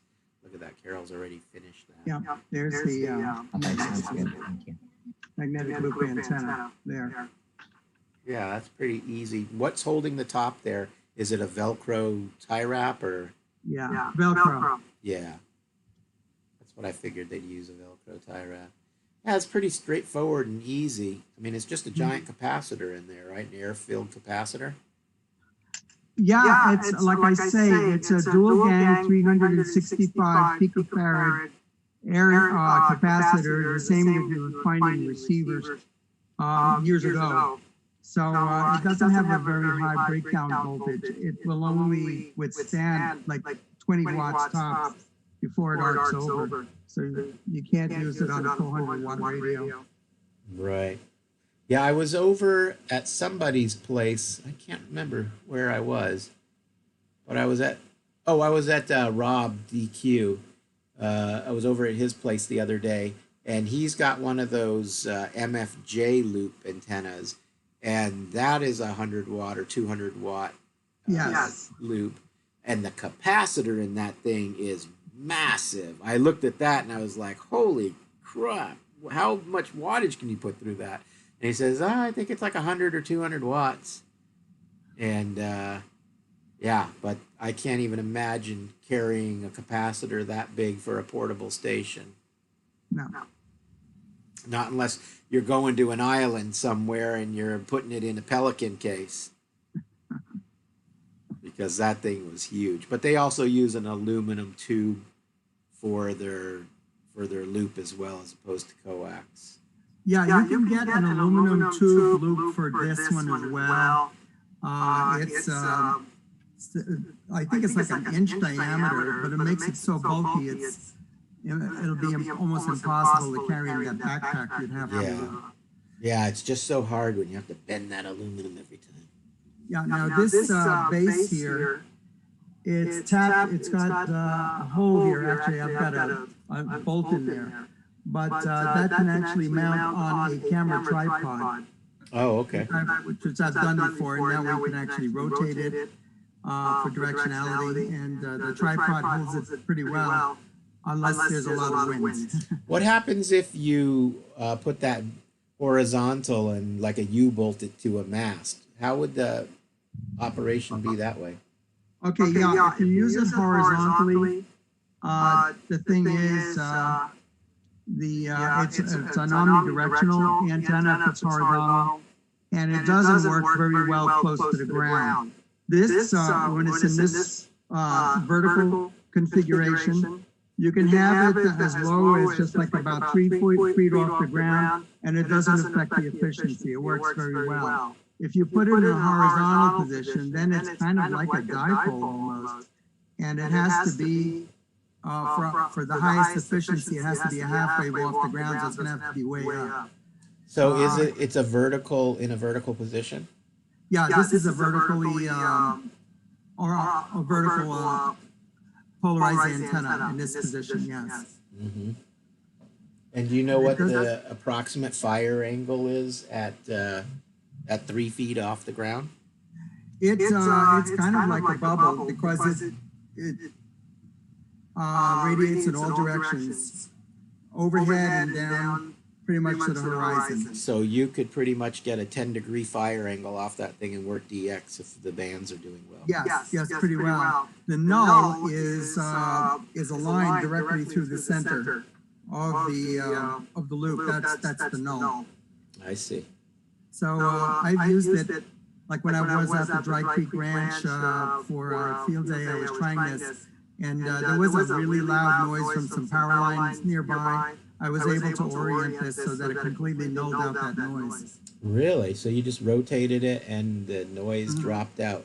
Yes. Oh, I like that. I mean, if nothing else, I think when I first met my very first QSO with John, he was sending me drawings for an 80-meter full-size loop to put outside. And I think I have a paper he sent me. And then my second QSO, you were on Shaw Island. But before that, we were talking about an 80-meter loop using a doorknob capacitor or something like that. And you sent me a drawing for it. I'll have to look through my QSLs.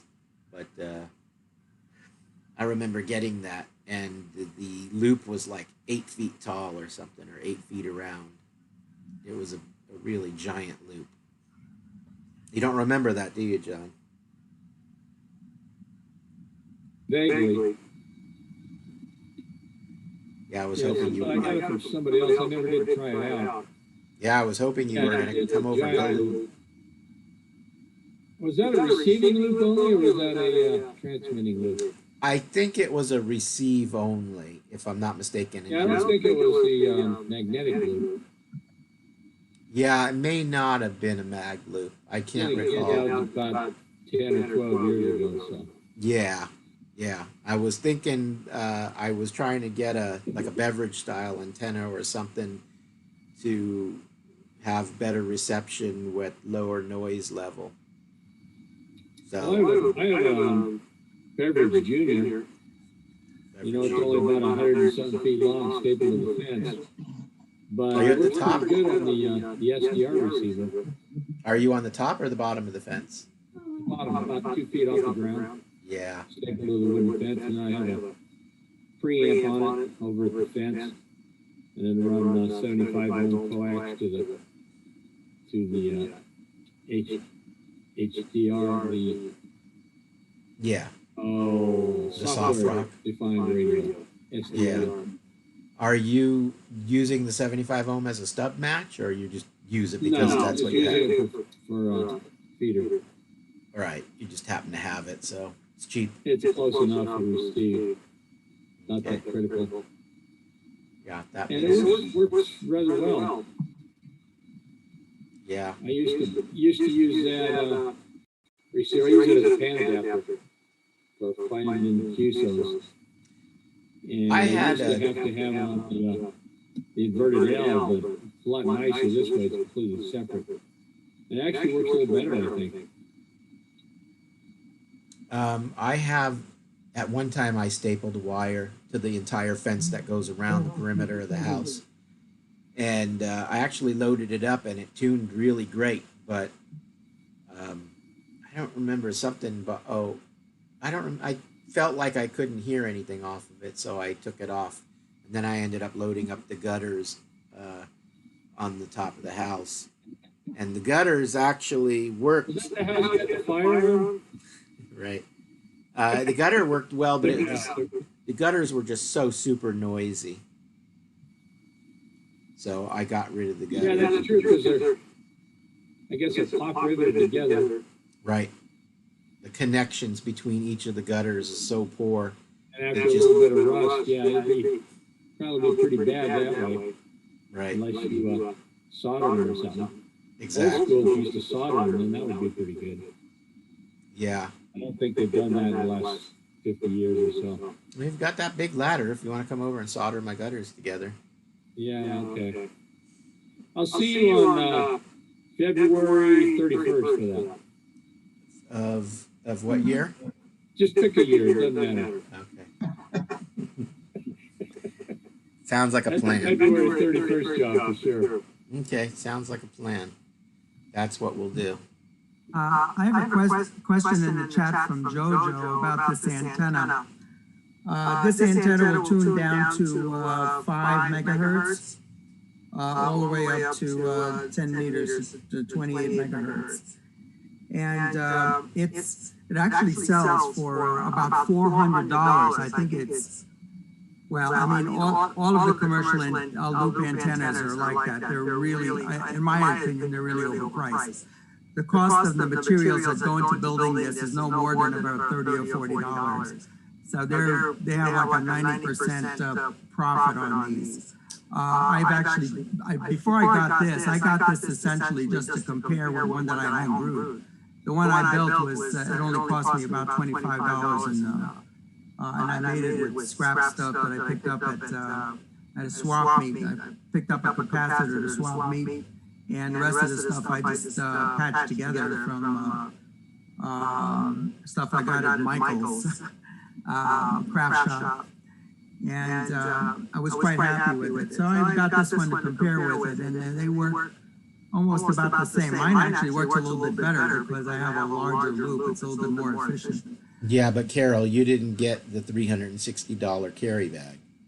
I guess that was the difference, yeah.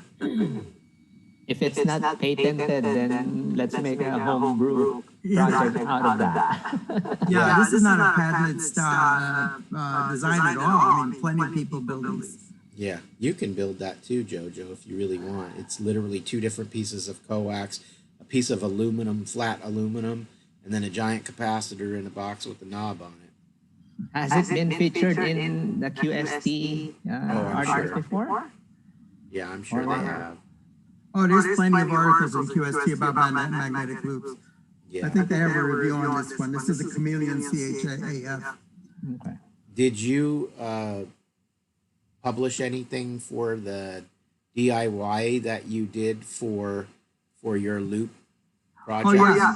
Yeah, I can go ahead and put that link in the chat here. Mm-hmm. So Jojo, if you go to this link, then you can read all about Carol's loops. Because I know less than $100 is super cheap, and we can make a fundraising out of that. Let's build it and sell it. Yeah, there's a lot of people building these antennas.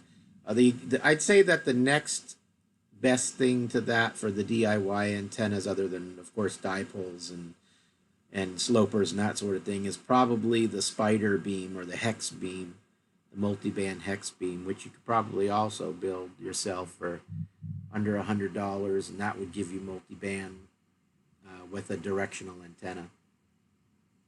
It's a much bigger antenna though, of course. This is a very compact antenna. But yeah, loop antennas have been around for a long time, and they do very well. Especially, I know Carol brought 2 of them in to show us at one of our meetings when we were in person, and you might. Oh no, I don't think it's been videoed, but we do have a newsletter on it. There you go. So there's the link. You can read all about. That covers both of the loops that you made, right, Carol? I made 2 loops, and this is this particular one. No, this is the one that I don't remember making a second loop. This is a chameleon loop, and this one is the only 2 loops I had that I remember. I remember you bringing in 2 loops. You had on 2 different tripods, or you had one on the table. One of them might have been this chameleon. Possible, yeah, that's very possible. But yeah, it's an air dielectric capacitor. That's the key to the whole thing, is that capacitor. So like Carol said, it's best if you just go to the swap meets when they're back around and guys are selling them for $1 or $2 on the table, because, you know, most people don't know what to do with it, or if they do, you know, they're not willing to pay more than $5 for a capacitor. I remember Eddie brought Luke in that one meeting, K6SDW. Yeah. Oh, is that what it was? Maybe. That's possible. Eddie had. Oh, I know he did. Yeah, I remember Eddie brought one in. Maybe it was the same time Eddie brought one in as well. You could be right on that. Thank you, Mike. But yeah, that capacitor is the key to the whole thing. Phil's eager to make those capacitors for you. So if you want to just tell him now, he'll be happy to make you a really nice capacitor. I know that Carol, you had ordered a bunch of steel or aluminum plate rather. Oh yeah, that was the project that we had, that we were building these at the River City Yards. We actually ordered the larger plates, and I did make one of those boxes with the bigger capacitor, yeah. Mm-hmm. You're absolutely right. There you go. Well, that's hey, that's to tune up his old icon. Well, that's fit in your duffel bag. That's for QRP. You got to unmute yourself there, but yeah, that's his QRP. He carries that in his rucksack when he goes camping. So Jojo, you don't need to put it on your tuner because the capacitor tunes it for you. So you have continuous tuning through all bands, depending on the loop size, of course, what the lowest band would be. Sure is touchy, I know that. Yes. Can I bring it down to 4 megahertz? Yeah. You can use a larger loop would bring down the frequency lower, or you need a higher value capacitor. Okay. I always like the larger loop because more metal in the air is always better. Exactly, it's more efficient when you make a larger loop. Right. So I don't. I have one other club news. We do have another member who sent in an application. Actually, he didn't send in an application. He paid his membership, but he didn't actually. He didn't actually fill out an application. So I've sent him an email asking him to please fill out the application so we know who he is at least. I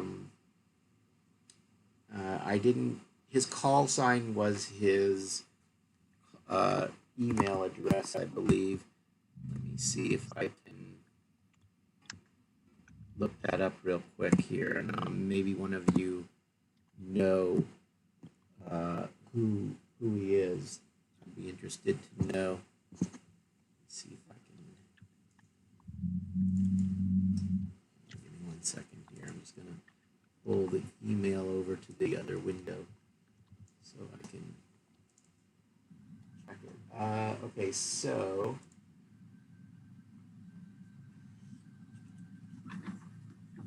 first name is Marty, and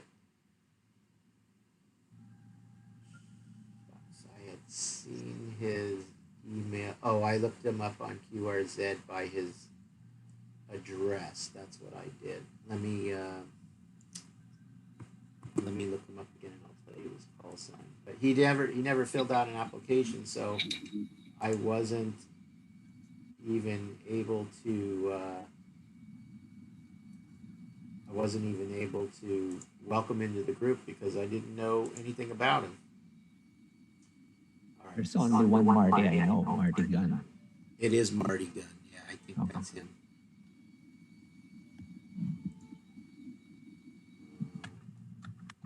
Let's see.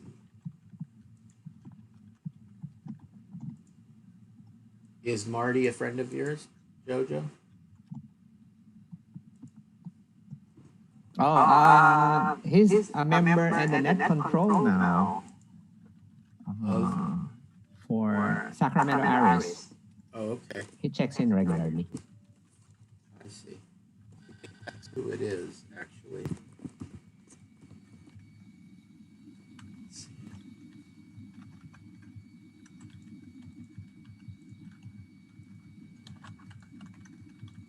That is interesting.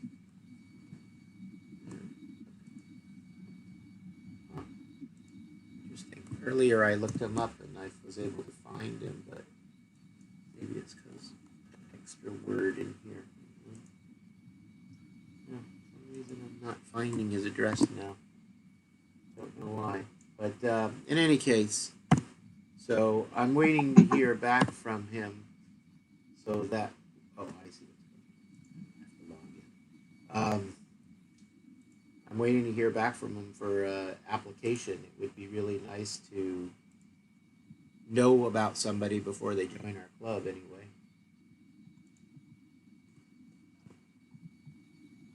Of course, anybody who hasn't paid their dues, you do not need to fill out an application again if you haven't changed anything regarding your telephone or email address or address.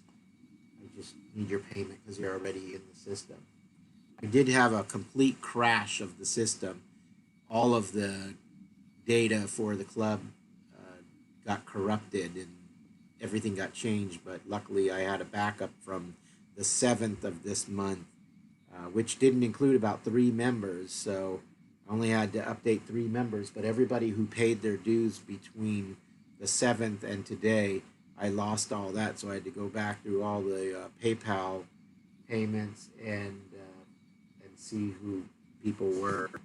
So that was a horrific time that I spent probably, I don't know, probably about 2 hours doing today.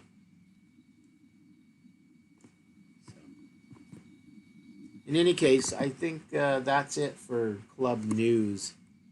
You know, there's not a whole lot going on right now. God, for some reason I can't seem to find him on QRZ either. I'm sure I'll figure it out later, but Marty Gunn is who it is, JoJo. So, do you know his call sign?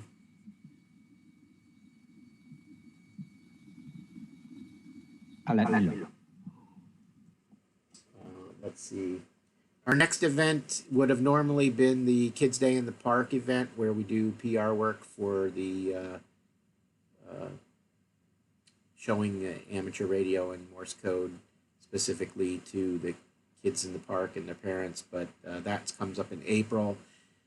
Don't know if they're going to have it. They haven't announced anything, so I can't tell you about that.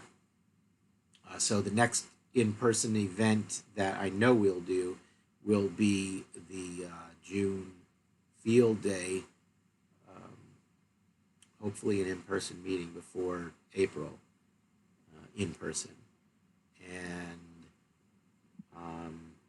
I don't know when that expo is, the online expo, but they're already sending out information, so it's probably sometime around May, I'm guessing. Anybody have anything else they know of that's going on? Okay, yeah, that was it. KM6MFI. I believe that was his call. So let's see. So hopefully, yeah, that's it.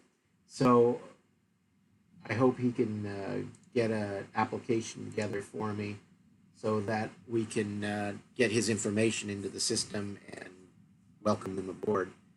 So that's great. Okay, I didn't hear anybody mention anything that they knew of coming up. So of course we'll have our regular net meeting as usual every Tuesday, 8 p.m. on 3545, and then next month meeting will definitely be Zoom, but hopefully with in person as well. If the weather gets nice enough, like I said, I will host the meetings over here like we were before. Hopefully we'll have a little bit more sunlight. I don't know, February is still pretty wintry, so.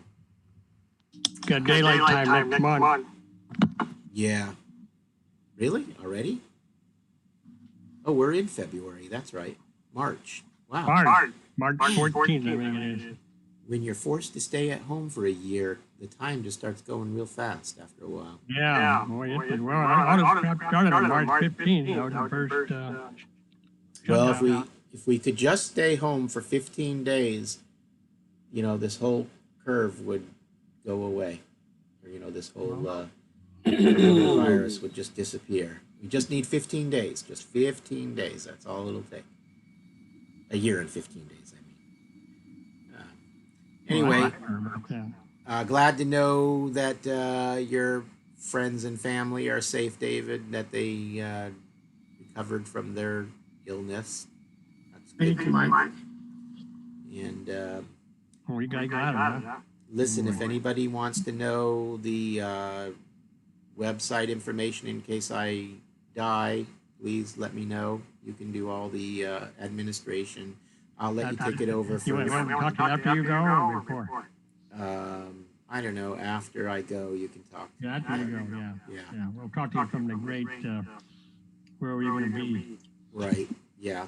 You have to define the band and the frequency first, though. My wife will really appreciate you all paying your dues after I'm dead.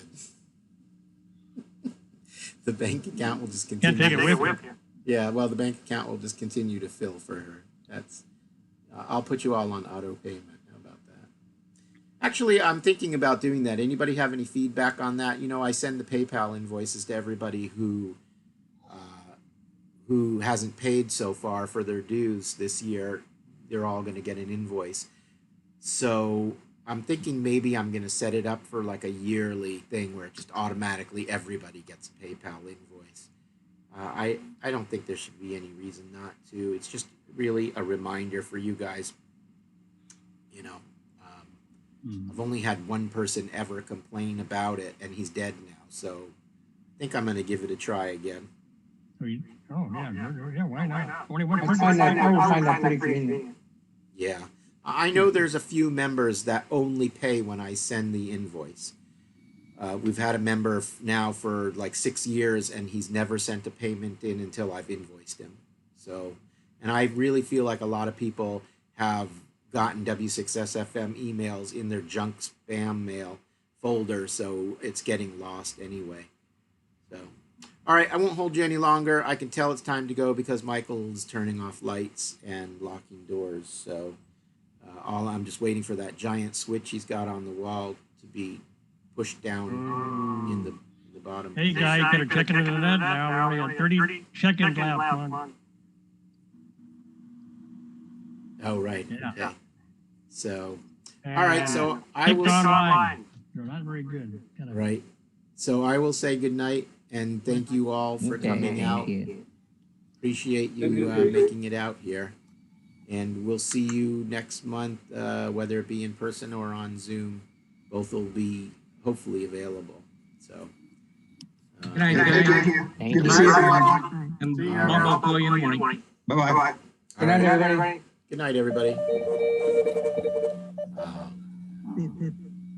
What is that Morse code stuff? Never heard it before. All right. So, Rob, do you want to send me a check? Oh, Rob's gone. I was going to say, Rob, you could have sent me a check. All right, Dennis. Good night. Appreciate you coming out. We'll see you.